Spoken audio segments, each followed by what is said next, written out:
How to take screenshots in FaceApp. In this video, I will guide you step by step on how you can take screenshots in FaceApp.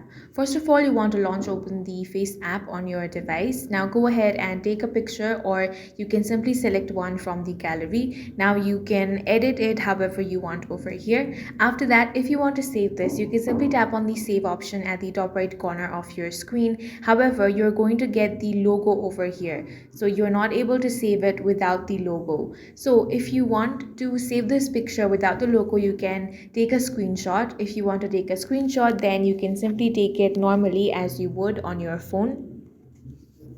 So go ahead and take a normal screenshot. After that, you can crop out the effects tab at the bottom.